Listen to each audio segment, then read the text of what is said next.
a senator or whatever these people are making, they shouldn't be making millions. Oh, they're making a killing. What is it? Nancy Pelosi's husband's doing these trade deals that are worth millions. Millions of dollars. And somehow, like, number one, how's that not a conflict of interest, right? And number two, we should not have anybody going into public service because it's called public service. That's right. And they shouldn't be going into public service and then coming out a millionaire. It shouldn't happen. Nope, they're making a killing. It's wild, man. And that's another thing about Trump. Like, he's the only guy that went in there and came out with a lower net worth or whatever than when he went in. And what did he do with his paycheck every year? Donated it, Donated as far as I know. Yeah, a lot of it went to the VFW. Yeah. A lot of it was paid for our veterans. And he shed a lot of light on stuff like that, man. Yeah. Helping veterans and other stuff like that. You know, you get all these people that run, and you have some really good people that get in here and want to do the right thing, and people go out here and they try to trash them, try to make them look bad and all. Well, he has mean tweets. So, yeah, and I'll guarantee you there's not a one of them up there that hasn't done something wrong or messed up in their lives. So if I was going to run, I'd tell everybody, okay, let's get my dirty laundry out here right now. Let's get it all done. You know, I've done this, I've done that. You know, so now my competitor can't come in and say, well, you did this, you did that. You know, okay, yeah, I put it all out there because there isn't a person on this earth that hasn't messed up or done something wrong. Did you ever see that movie 8 Mile with Eminem, the no, hip-hop I haven't. artist? Well, so it's like, you know, he's like a up-and-coming, he's trying to make it in rap and hip-hop, and he's going to these basically where they have like a rap battle. You rap battle the other guy, and whoever can talk the most shit about the other guy in a rap wins. And what made me think about this is he gets up on stage, and he knows everything bad this guy is going to say about him. And he says it about himself before the guy gets a chance to. Yeah. He's talking all this shit about himself in his own rap. He's like, I know what you're going to say, and this is, and he says it first. And when it's the guy's turn, he has no clue what to say. Yeah. And that's almost, I mean, that's exactly what that is. Well, we seen it with Josh Hawley. Yeah. I mean, they ran that guy through the mill on all sorts of stuff. But like I said, there's not a one of them on the other side that can go through there and say, look, I'm pristine. Yeah. We've all have faults. We've all done things. I mean, you know, and I hate bad trashing people. Yeah. And usually it's worse. Like you've got like the Anthony Weiner guy that did all the stuff that he did. And I mean, it's like every other year the Clintons are involved in some kind of hoax about them killing people. Yeah. So yeah, man, it's wild. Like I think that somebody even died today. Maybe one of the prosecutors for Clinton. Did you see that on the news? No, I haven't seen it. But immediately they're like blowing it up because, you know, it's a guy that prosecuted Clinton and he died at an early age. He's only like 76 or something. So I think immediately everybody jumps on that Clinton must have killed him probably bus. But and I mean, there's a lot of those weird, but it's so crazy how many things can be kind of drummed up as a conspiracy theory now. Oh yeah. Like, if you don't believe in the set guidelines of what the media or the news is telling you to believe, you're a conspiracy theorist. That's right.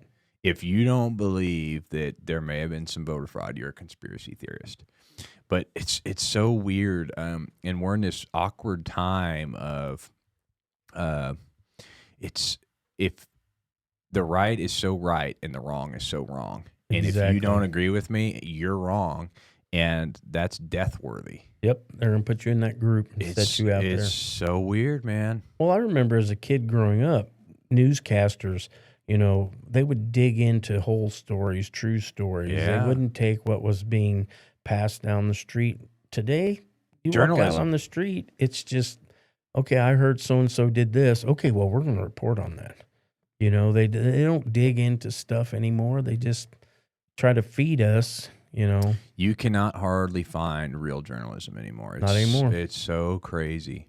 And I've got a couple of examples of who I thought were, you know, like real journalists, and one of them I don't care that much for, Megyn Kelly. I do not care much for her as a news host or whatever you want to call her, news anchor. But she did, man. She would pretty well try to kind of figure out the things that she disagreed and that she agreed with, and she would say wrongdoing on both sides. Right.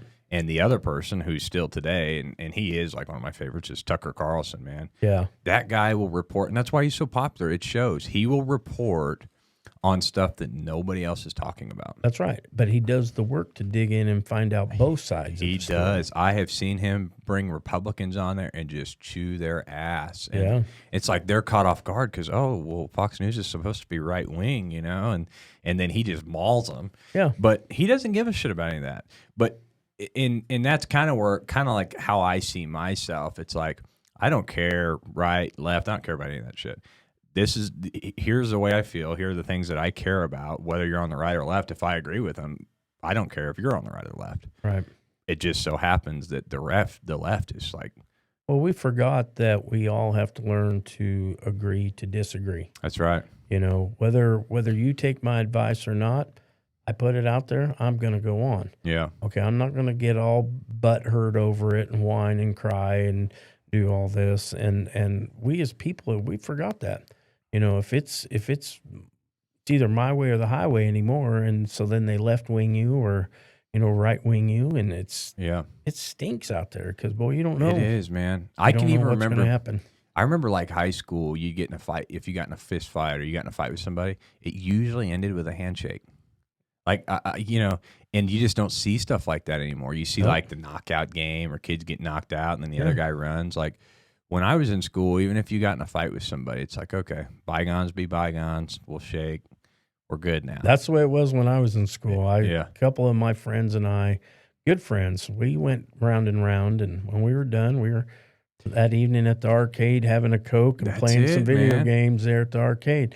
Nobody brought out knives or guns or all this stuff. I mean, and we were the area that carried guns in our cars to school, pocket knives. Yeah, we used to come to school.